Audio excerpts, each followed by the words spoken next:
A lot of you have been hitting me up asking me how Melvin Van Peebles died. Well, as the so-called godfather of modern black cinema, he's not just my dad, he's your dad too. So if it's okay with you, I'll share a little bit with you. My brother and my sister and I realized that Dad was getting old. We got on a plane, we flew to New York, got our butts here.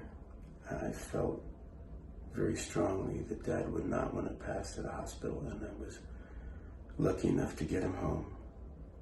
And when he came through the door, he had such a look of relief and joy on his face that I just let that wash over me. And I wanted to stay in the same room with him.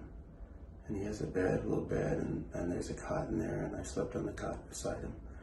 And around 2:30 a.m., for some reason I woke up, I felt something, and I went over to Dad, and I didn't turn the light on. I put my hand on his chest, and I said, "Daddy, I love you." And he had stopped breathing. And as I looked closer, the look on his face did not look like a man who was afraid of death. It looked like a man who had gone his way in his time.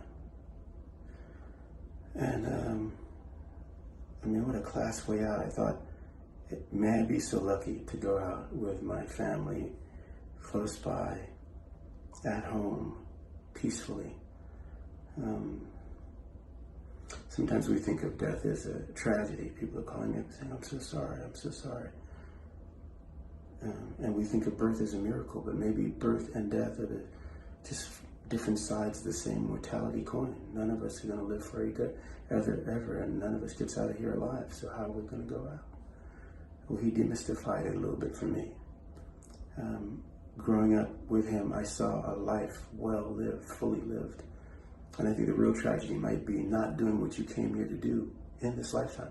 And Melvin Van Peebles, man, your dad, he came and he did his thing. And he would say to all of you, keep on keeping on. Keep teaching each other. Try to teach and mentor someone who doesn't always look like you, vote like you, think like you, make a difference. Make sure you tell our story, so it's not just his story, it is our story.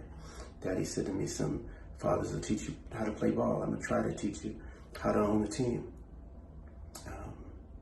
So many good lessons. And I know he wanted to tell me that he loves you all. And if you want to do him any service, get out there and keep making a difference. Your daddy loves you.